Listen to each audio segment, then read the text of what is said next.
everybody. I'm finally going to do an update on my revert story. It's going to be a quick, long story short type of thing. So I met Saudis that were studying here in Australia, and over time we became friends, and then we ended up becoming housemates, so we were all living with each other.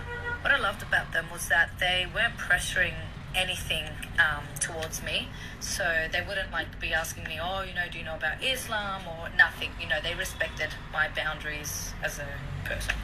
And then the big change came. So lockdown happened, and then Ramadan had come through.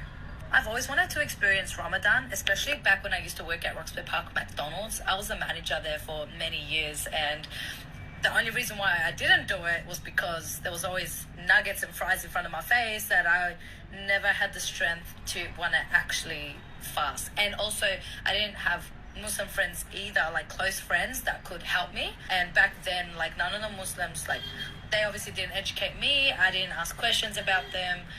So it was just I didn't have any motivation to it. Roxburgh Park Macca's is a halal store, by the way, so that's why I mentioned that. So I was I want to experience Ramadan. So I somehow managed to complete the whole month. I don't know how, and I hadn't even converted then either.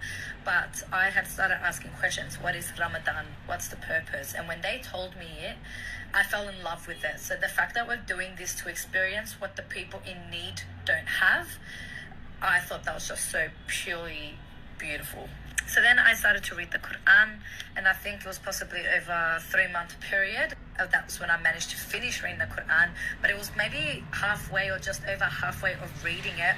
The fact that I was pretty much an atheist because I didn't believe in anything, it was this whole sense of spirits, angels we'll call them, came to me and had faith in God. And it was such a scary moment because I was is this what it feels like? Is this God? It was very scary for me, but I definitely knew that was God showing me that he was there. So this was the part that I was God saved me. God saved my life. He flipped my life over. Ramadan in 2020 was from April to May. And then in June, that was when the government decided to announce that we were able to withdraw money from our superannuation. I was in such extreme high level of debt from the age of 18 because I was a stupid young teenager and I was just spending all my money like it was nothing. And then I became broke because of that. I was living off paycheck by paycheck. So then the government decided to announce that we can withdraw money from our super. And I was subhanallah. I didn't say that because I didn't know what that was back then. But thinking of it now, subhanallah, that was God saying, here, I'm going to save you now. You are going to restart your life. And I paid off all my debts. I have never felt so happy in my life.